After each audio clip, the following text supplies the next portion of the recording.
Good afternoon and welcome. I greet you with the greeting of St. Francis. May the Lord give you his peace. Amen.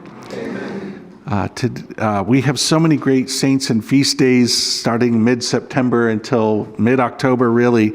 And so today, St. Thérèse, Little Flower, Doctor of the Church, Carmelite extraordinaire, just an amazing saint. She becomes the saint for everyone, just for everyone.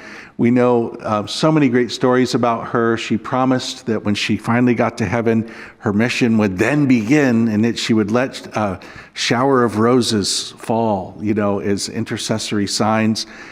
Even at her canonization mass, roses fell off of a wreath and landed at the feet of the Pope. And he was like, I guess she told us, Anyone here ever received a flower or a rose from St. Thérèse in answer to like a prayer? Oh boy, yeah, raise your hand over there, I know. So I got so many crazy stories, oh my goodness. So we want to look at St. Thérèse, her autobiography, which was really became her doctrine of her spirituality, the little way. To be honest with you, it is very similar to the poverty of St. Francis. His kind of doctrine, the spirituality of Franciscan spirituality, is kind of like the Italian masculine version, and Therese's little way is like the feminine Carmelite version, okay? But they're very complementary because it's the gospel. That confidence and trust in the Lord, not being able to do big, great things, but being able to do little things with great love, and that striving for fidelity in our daily duties. So on the one hand, no fireworks, or no need to like blow a trumpet and say how good we are. But on the other hand, this incredible spirituality that is accessible and open to everyone. And she is the patron saint of my family. There's all these weird parallels. Her parents, who are both canonized saints, her mom died of breast cancer, my mom died of breast cancer, and had a great devotion to her. And so I've been reading her writings, and I, even read some scholarly works about her spirituality, especially when she was declared a doctor of the church. There were a lot of books kind of exploring her spirituality. And boy, I thought, okay, I know it. I've got it, right? And then I came across something which is so beautiful. So she has, her parents are canonized, and then her other sisters, they all ended up in the nunnery. And one of the others is going to be probably canonized. The others might be eventually. And she has one of her sisters, so Thérèse was the baby. Her sister Celine, who was 4 years older than her, is an amazing person. So Celine had to wait to join the Carmel to take care of the father who was dying of dementia. And so she was very sacrificial. After he passes away, 4 years after Thérèse, she ends up joining the Carmel there in Lisieux, where several of the other sisters were there already. And Celine becomes Sister Genevieve of the Holy Face. She becomes really the first pupil of St. Therese's school of spirituality. St. Thérèse was the assistant to the novice mistress. And so Sister Genevieve becomes kind of like the first person. Can you imagine letting your younger sister be your novice director?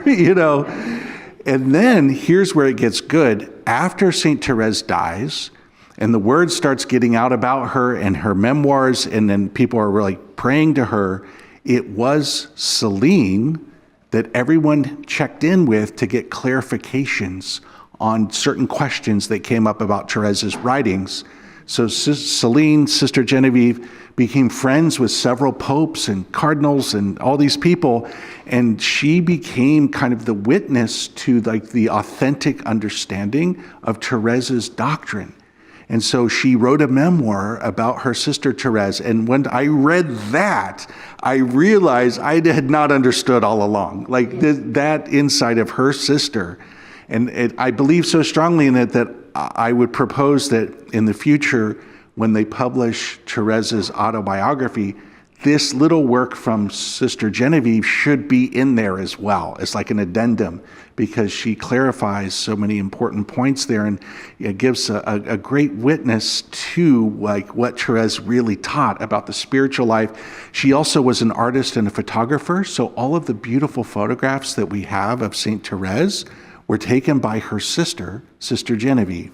So not only did Sister Genevieve preserve the visage of Thérèse, but also an authentic witness to what her teachings, her spirituality, which ends up, she becomes a doctor of the church. It really is amazing.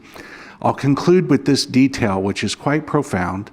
So we know that their parents were also saints, they're canonized. Her mother was such an amazing person. Self-sacrificial love, right? She was bearing cancer, and yet she still like poured herself out for her family. Her mother was a master lace maker and had a handmade lace company, and very fruitful. And it's this special type of lace. I don't know about this so much, but when the ladies have the tradition of wearing the veils at Mass, it kind of reminds me of that. It's the beauty of lace. Of course, this is a very feminine thing. But this particular style evidently is very time consuming, and it's done with like a single needle, this like style of lace that her mother was an expert in.